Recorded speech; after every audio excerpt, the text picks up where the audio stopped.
Ever wonder why your partner is afraid to combine their money with you? Stay tuned.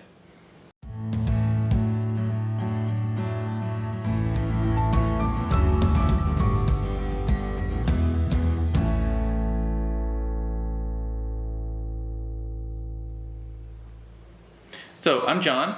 I'm Jeff, and today we're going to start our third series. Number 3. This time we're going to answer the question, should my partner and I combine finances? That's a hot topic. It can be. So this video is about fear and love and how they motivate people. Mm-hmm. So we're going to get to that in just a minute. But be sure to check out the other ones too. Yeah. So of love and fear, probably fear is the most electric. And it's probably the one that initiates arguments. Love doesn't initiate a lot of arguments. Depends. So yeah. Why don't you start with fear? Okay, fear it is. So, when we're talking about the context of relationships, that's the spot where people feel a lot of feelings. Yeah. You have a lot of intensity of feeling in your relationship with others. No, it doesn't matter what the feeling is, all kinds of different feelings, but fear is certainly one of them that comes up a lot in our relationships. Okay. So, for instance, when we're talking about money, the fear is what's going to happen when we combine money in a relationship. Yeah, we've talked about it in some of our other videos that the reason that money is so charged for us is because it has an element of scarcity to it. And just the word scarce sounds scary. Yeah, for sure. So I think the reason that fear is helpful for us is because it gives us the opportunity to protect ourselves from something. Okay. I like to hike. You're in the trail and you hear a little bit of rattling and immediately your heart starts going and you realize there is a snake nearby. Maybe I should do something to not be bitten by that snake. So that fear serves an important protective purpose. And I got to point out is you probably don't go through that elaborate of a thought process when you hear a rattle. No. You react. It's pretty immediate. Yeah. Like your brain figures that out quickly. Yeah. And then 5 minutes later you're like, oh my gosh, I almost got bit by a rattlesnake. Right. So, all people fear or find unpleasant some of their feelings too. So we were just talking about being afraid of a snake, but in the context of relationships, there are not a lot of literal snakes, right? What you're afraid of, oftentimes, lots of different things, including sometimes your own feelings. So it's okay to be afraid of, say, your anxiety or your sadness or your shame or whatever. Does that make sense? Yeah. Okay. Yeah. I've just been feeling this. I don't want to feel this anymore. Right. I don't want to go back to that place. And when you fear something, you try to do something about it. Just like in the snake example, you step away from where you think the snake is, right? But in a context of a relationship... You beat the snake. Right. In the context of a relationship, you try to do something to avoid whatever that thing is that is problematic. Right. And even if that's another feeling. So this is where we get into something that's sort of interesting in people because we try to do something that in psychology we call a defense, right? Which is we defend ourselves against something that's unwanted. That's unpleasant. And you're absolutely right. That can trigger a lot of partnered emotions. I mean, I like snakes. I'm glad that they take care of, rodents.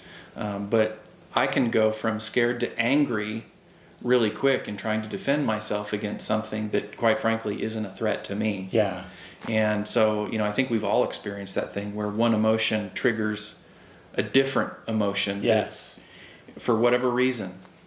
And that just like, your comment before that you would step out of the path of the snake quickly without really thinking about it much, that happens too in your relationships.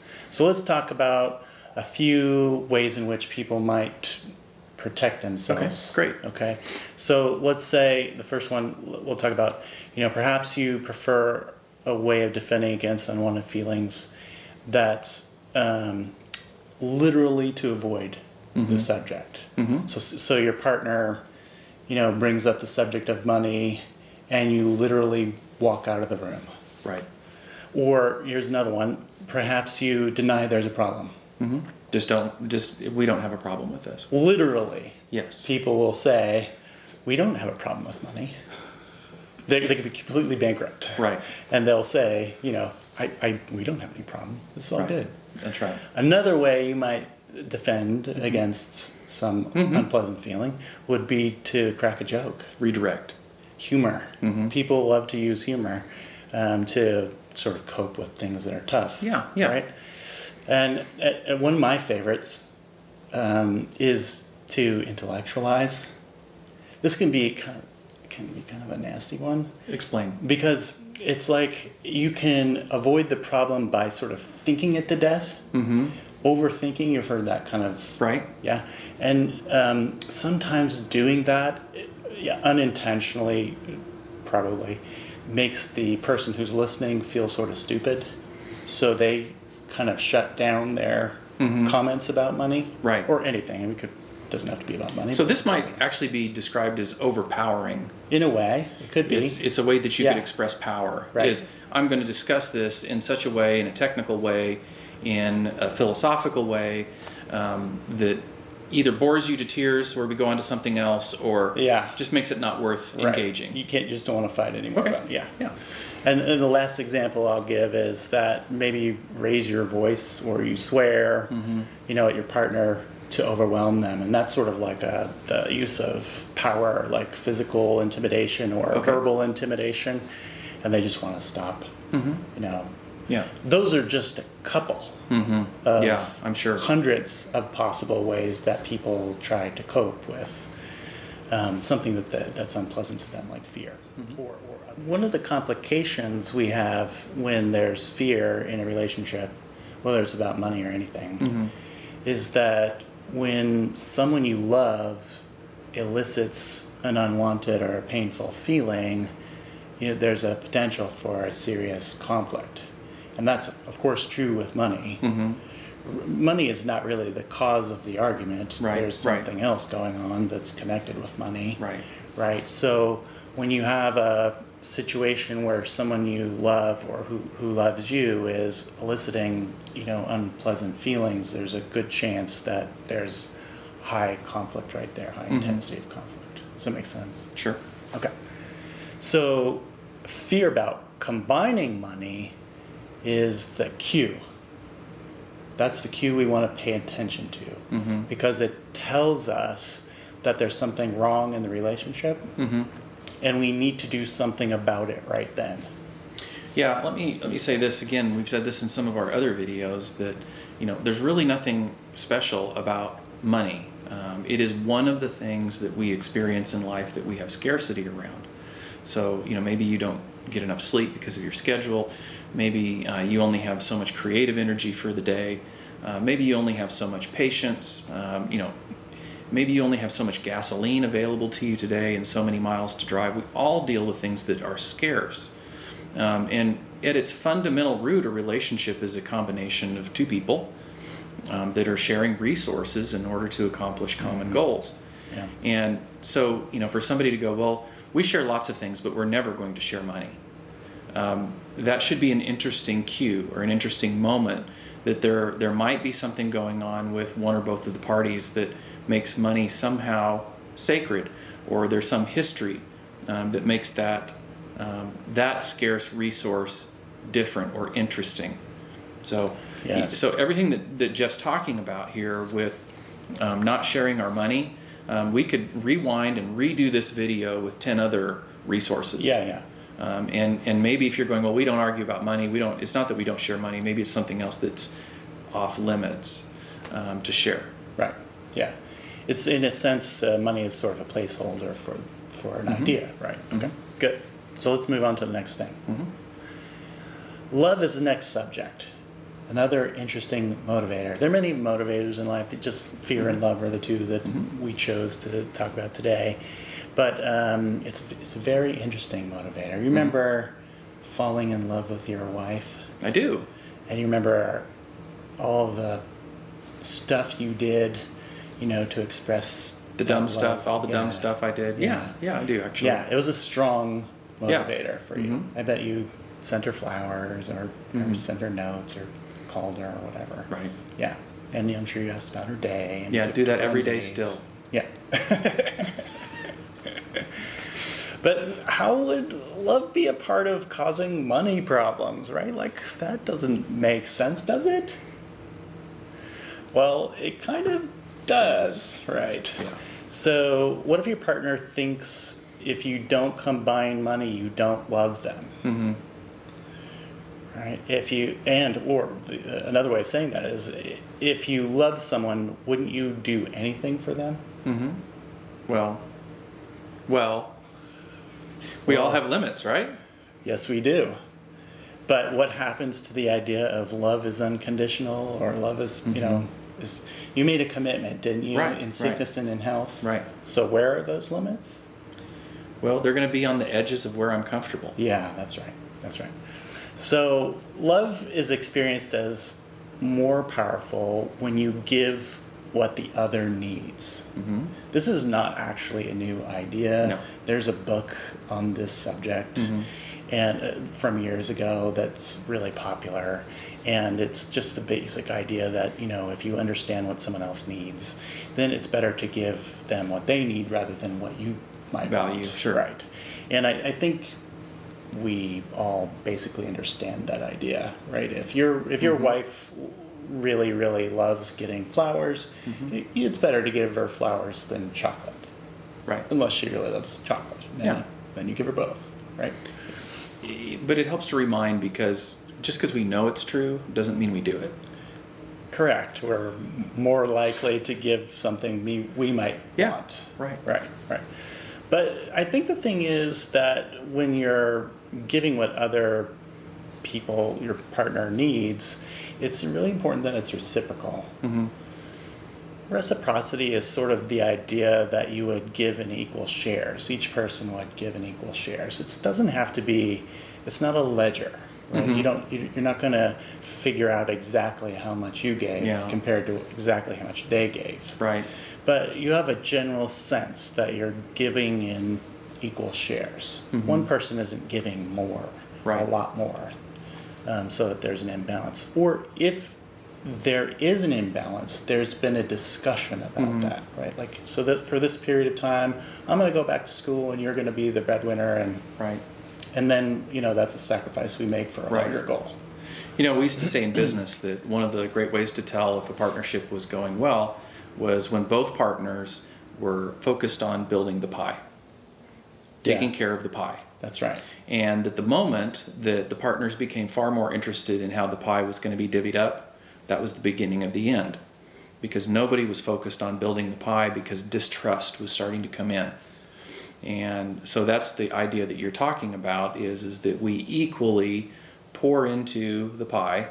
Yes. And that we see our partner pouring in, and we see our own attempts to pour in, and that builds trust and warmth and commitment and all those types of things. Right, exactly. Love can be a motivator to build something, is what you're saying. Yeah.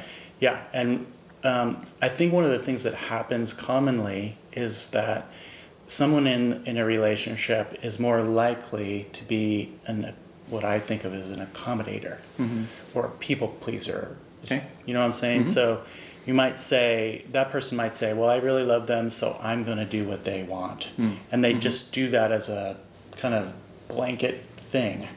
And that gets the relationship into some kind of trouble when money comes up, because eventually if you say yes to everything, Right. you spend or don't do what's needed or whatever.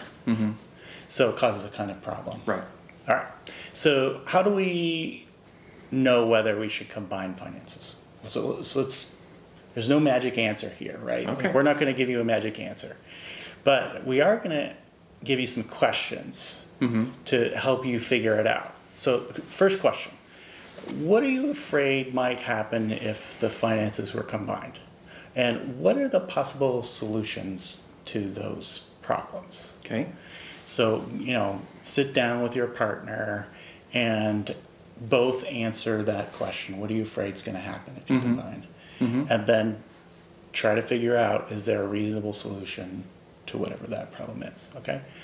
Number 2, what has happened when you shared money with others in the past? Yeah, that's a big deal because your previous experiences with scarcity and others were done in a relationship, going Right. back to where you started. Right? And so then those relationships leak, those lessons learned Yeah. leak into these new relationships where the rules or the experiences could be vastly different. It's important to ask and answer the question, is what you learned in the past the same kind of relationship you have now? Mm-hmm. So your partner now might be the unfortunate beneficiary of a problem from your history. I want to go as far as to say that your partner now may not be the same as your partner was 5 years ago. Exactly. We all grow and we all change, and what we have in the way of resources or debt or whatever you were talking about changes over time. Has your relationship adjusted to whatever that new reality is? Yeah. Number 3, what might help you overcome your fear about sharing money? Mm-hmm. So just be aware, like, what are the possibilities here? Can you have a good discussion with your partner about that and figure out what it is that they could do or you could do to try to create a solution? And if you see value in sharing money, it doesn't have to be all at the same time. You can try things out. You can try it in small amounts. There's lots of ways that you can figure out how to overcome or work through a transition. I'm a big fan of not seeing these issues as binary, whether you're either all this way or all that way. What does it look like to move to a place that's better? We don't typically get to make those moves in one step. Yeah, I like that. All right, the last one, number 4. If you combined finances, what would you want to build together? Mm-hmm. To me, this is the most important one because all the things that you're afraid of, they probably don't point to what you would build together. Once you start pointing to things that you would build together, you're working as a team, facing the same direction and doing something that you share. Yeah, kind of a sports analogy is you move Yeah. from playing defense to going on offense. Yeah. And it's a lot more fun to win than it is to try to keep from losing. Yeah, absolutely. So much better. Yes, so much better, yeah. So what we're saying is every situation is different, and you should build a process for how your money works that actually works for you. Mm-hmm. Don't copy someone else. Do it the way you need it done. Mm-hmm. If you liked our video, please hit the like and subscribe button. It helps us to get content just like this to you. And check out our class. It's called More Than a Budget. And you can find it at relational-media.com. And like we always say at the end of our videos, stay curious.